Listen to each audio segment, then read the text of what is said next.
Oh, Anna. Oh, Anna. Oh, Anna. She's raw. She's emotional. She's a sweet girl. All the feels. Yeah. Because the world knows you as Dasha, but you grew up for most of your life as Anna. Mm-hmm.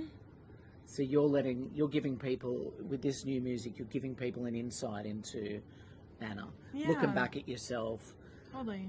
Is Like that where fair? I come from, and well, it's funny because my family has always called me Dasha, even when I told my elementary school to call me Anna. That's kind of where it started. I was like, Dasha's too weird. I must go by Anna now. So from kindergarten to 6th grade, I was Anna, but my whole family, it was always Dash. So all the homies call me Dash still, and yeah, I don't know. I feel like I separate Anna and Dasha in my brain as like Anna is kind of the kid in me, you know, and she's really fearless and confident and like had everything that I want to kind of get back from my childhood self.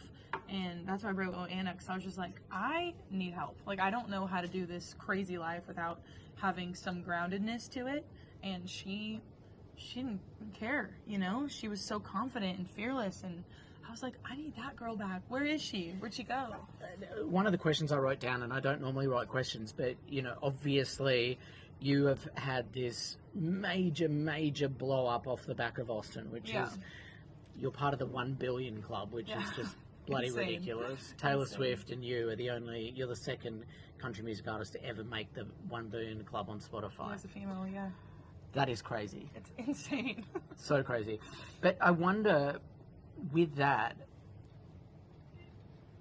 what processes do you go through within yourself to get yourself through that? Like, because you've had to do a lot of work to be the woman that you are now. Mm-hmm.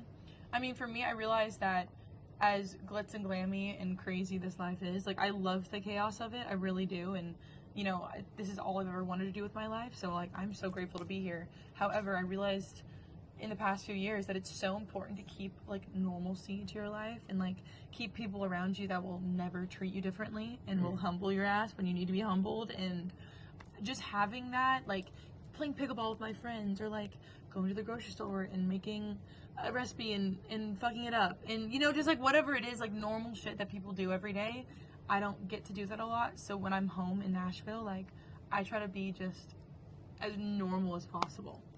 What does home look like? Do you live in a kick-ass mansion with like servants and shit? Not yet. We're working on it. No, I bought my first condo. It's like a 2-story, like open concept kind of thing. I'm getting a chandelier put in right now. Rich. It's really beautiful. You gotta do it, man. I found an antique. It's beautiful. Because you were renting in LA for a while. Renting in LA. I was living with 3 boys in Beverly Hills for like 2 years. Then I was renting in Nashville since I was like 18, and then a few years ago as well. Just lived everywhere and all over. Buying a condo for you is a pretty big achievement, I imagine. For me, buying a joint was not a joint as in a marijuana joint. Well, I mean, like buying a house. My first apartment was a big deal. Yes, it was such a big deal. Especially because I was 24, I think, when it happened, so which is like so unusual. And it's cool having like a place where it's mine, I own it, and I can like bring in whatever funky furniture, and my style has kind of been developing. And I realized I'm really into like Victorian kind of like wall moldings and gold, you know, eccentric frames, and it's like that part of it has been so fun because it's a total creative outlet, but it has nothing to do with music, which is so nice. Yeah, and also just feels like, you know what, mum, dad, cousins, family, I've made it kind of. Yeah. Like I've got my 1 billion club membership. Well, we're just done. going to throw the microphone off. There's the hissy fit. I'm part of the 1 billion club. I've had success, of course, but to have something that you own. Yeah, to represent that. Also, it kind of represents like mom, dad, like I'm okay. Like I have my own little nest, and I have my own little house, and like no matter what happens, I have a house. Yeah. You know, and I feel like my parents kind of worried about that for a while, because when you're chasing music, like you don't make anything until you make something, you know?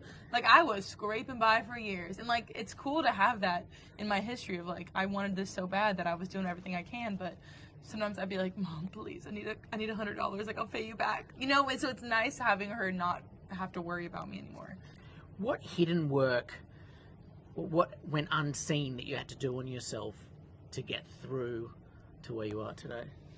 Was it, I don't know, did you go through therapy? Did you go through, like, I don't know, was it the process of songwriting? Was it, I don't know, like, I see that you've done work. I have, yeah. It's been a combo of things. I have a really kick-ass therapist. Her daughter is also an artist, and so she like gets the world and stuff. Honestly, a lot of this has been just pure reflection. Like I've just thought about things a lot and processed them, and journaling. Journaling is my best friend in the entire world. Honestly, it's smoking weed and journaling has like made my brain be like, okay, here we are. This is your life. This is the reality of it. This is how you can change it. This is what you can do. These are all the possibilities. And because as you like get a whole team around you and a record label that spreads across the entire world and like all these people at your disposal, you're the CEO of the company, but you're also the product. And it's this really weird like thing to realize and be like, oh, I can actually do whatever I want and I can make this as cool as I want it to be, you know? And so realizing that was like a process. Yeah, and you're here today, you've just done sound, you've been doing sound check, you've doing all that sort of stuff, but you're the product, as you said, so you got to show up. Yeah, I got to show up. Every day. Every single day. It's pretty wild. Pressure that follows the success you've had, the TikTok superstar viral moments that you've enjoyed, what comes after that? Is there the pressure that you have to follow that through and have it again? I know for me personally, you know, I have a mental health podcast and I've got my book, and people are like, how many copies of the book did you sell, and how many people have listened to the podcast? And I'm like, I don't know. The numbers fuck me up so bad. But also I realized that Austin hitting 1 billion streams in 2 years and like doing what it did globally was such an anomaly. Like that has never happened in history before. And I understand that, and I can look at that song and that whole section of my life and be like, that was awesome and that's great, and I don't have to like try to recreate that because I can't ever. I'll never be able to recreate that, and I don't want to. But now I can focus on like, okay, I'm making this album right now, and I can really focus on the storytelling and the songwriting and like how I want it to feel and sound and the world I'm building now. Like, what do I want to wear on stage, and how do I want these music videos to look, and you know, how do I bring back acting into everything, and I want to do a movie this year, and just like world building what I can do. And I don't know, I try to let go. At first it was really hard to let go of the pressure because I'm like, how am I not viral right now? Because for 2 months straight, maybe even more than that, every single video I post would get over 1 million views. Do you know how fucking intoxicating that is? Yeah. It was insane. I was like, I'm that bitch, aren't I? And it was like the craziest feeling in the world. And then all of a sudden the numbers start dying down and you're just like, you go panic mode. And so that's when the mental health tanked. That's when we did some work. But no, I'm okay with like where I'm at, and like the song's not going anywhere. Like I played CMC yesterday or 2 days ago, and it was like the most insane show ever, and that was 2 years after I went viral. So I'm like, it's only getting better. You're on the other side of the world. You've got music here. You've got people are still interested. They're going to be interested. And the other thing is, and I say this to many of my friends that are artists, you know what? It doesn't matter. It doesn't matter. Because you're going to be doing this shit whether there's 10 people in the room or 100 people in the room or 1,000 or 10,000 or 20,000. And that's the difference between an artist and someone who's chasing fame. Yeah, like I'm doing this for the art, not for the notoriety. And I really, like this album, I think kind of proved it to myself again because of how much fun I had writing these songs. And I was just like, I don't care if someone blah, blah, blah doesn't like this song. This song fucking set me up a railing when I wrote it. I was so excited about it, and like that is the best feeling as a songwriter, and it's rare.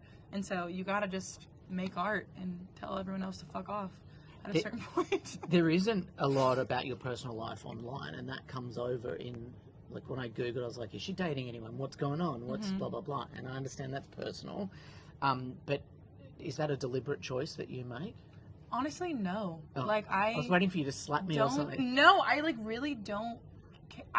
It's kind of funny how people don't really care who I'm dating.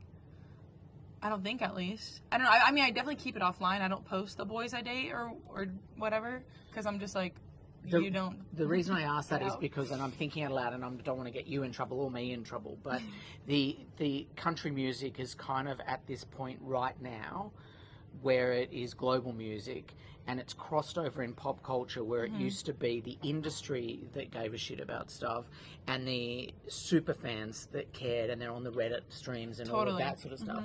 And now we're at a point in history where who someone is dating, who they're not dating, who they're hanging out with and having lunch with or whatever as a friend is in the mainstream gossip columns. People really care. And it's that wild. is an interesting point. And It is. And I don't want to put you in an uncomfortable honestly, I position by think saying it's that. interesting talking about it because it's also like a marketing tactic. You know, like who you're seen with and photographed with, even if it's just, no, it's my friend. Like, he's just my friend. It's kind of fun. Like, I love stirring the pot. I think it's great and hilarious and very entertaining. And, I don't know. I feel like, but the guys who I actually date, I try to, like, not post and try to keep away. Just, I don't know, just because that's my thing. Like, everything about my life is so public and shared with the world, and I have no secrets. But who I'm dating is kind of like, you know? Also, because I'm a feeler. I'm a Pisces, so, like, when I date someone, I really, really like them, you know? All right. Yeah. Thank you, my love. I'll see you in a pub somewhere and see. I don't even bloody drink, and here we are every time we go to a pub. Can we go I somewhere? literally thought you were whipping out a beer at first, and I was like, No. I want one. Here are the dogs. I don't smoke I'm a wacky little tobacco. hungover. I don't Really? drink alcohol. I don't do anything Oh, I'm fun. curious. I love it. But I did. So, You did. Yeah. You had your time. I did it all. Yeah. And cheers to that, boys and girls.